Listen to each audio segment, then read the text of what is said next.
6 months later, the four of them returned to school, quiet about what happened. Who would believe them anyway? Nina sometimes dreamed of the motel, of mirrors that whispered.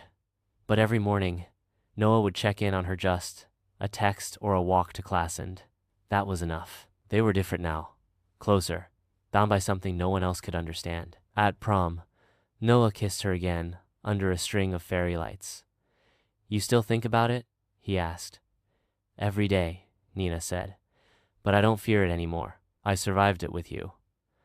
Graduation day. As Nina crossed the stage and held her diploma, she spotted Stacy cheering in the front row. Liam stood beside her with a goofy handmade sign that said, "Nina equals legend." And behind them, Noah, smiling like nothing could haunt them anymore. But just for a moment, as the tassel brushed her cheek, she swore she saw a woman in black at the edge of the crowd, watching, silent. Nina blinked. She was gone. But this time, Nina didn't look back, because she was done being afraid. And Cecilia Horthway?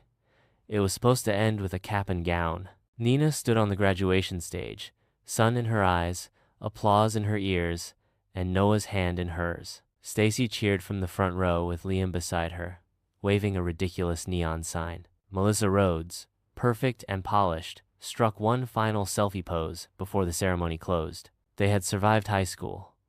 The nightmare of the Cecilia Horthway Motel was just a whisper in the shadows, now something they didn't talk about. But Nina still sometimes woke at 2:13 a.m., sharp, hearing the cracking of glass behind her eyelids. Still, she was in love. With Noah, and love makes the world feel safe. Until the letter arrived. Black envelope, gold seal, no return address. "Congratulations. You've been selected to compete on Most Eligible Bachelor. Filming begins at Ravenswood Estate in 2 weeks. Travel provided. Do not tell anyone." She laughed at first. Reality shows were ridiculous, shallow.